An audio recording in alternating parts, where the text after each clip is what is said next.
With us this morning is trans activist Nikki Ward, and a stunning cover it is, but what did that cover say to you? Well, firstly, she looks great for 65. I mean, yeah,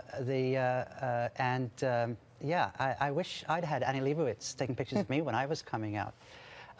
It's clearly the whole Janet story has been really carefully crafted in the way it's been timed, the way it's come out. You know, she's nobody's fool. I mean, she's a very wealthy woman, and she clearly has an extremely professional team behind her. This seems very carefully timed to me.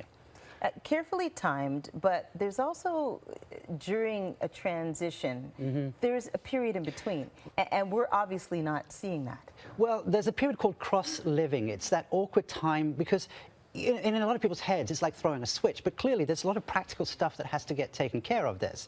Driver's licenses, identification, taxes, and so forth, surgery sometimes. And so there's a sort of a limbo period.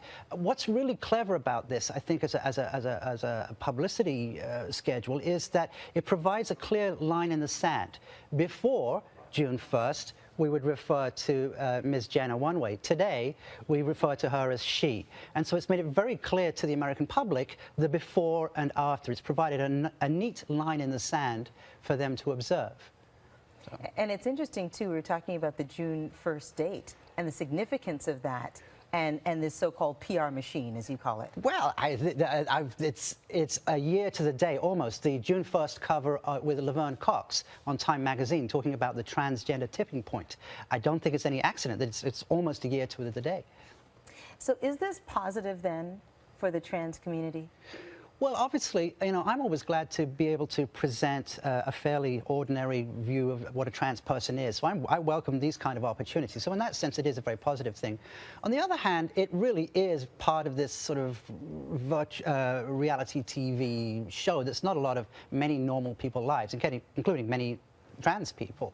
And one of my concerns is it does distract people from more pressing issues around legislation. In Canada, for example, Bill C-279 is still not passed and likely will not pass because it's blocked at the Senate. And news items like that get pushed to the second, third, fourth, and fifth page.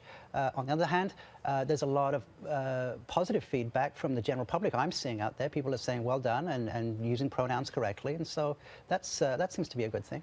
Appearance, though, seems to be at the forefront of this. Well, this is it. I mean, it's kind of interesting to see the contrast between how Ms. Jenner's transition is being handled and Mr. Bono's transition was handled. Whereas Chaz Bono was rugged and authoritative, and now we say how pretty this multi-millionaire, one-time decathlon, super elite athlete is. And so it's kind of, it shines a flashlight onto some of those gender differences. You know, we comment Ms. Jenner on how pretty she looks and Mr. Bono on how competent he looks. Nikki, thanks for being here. Yeah.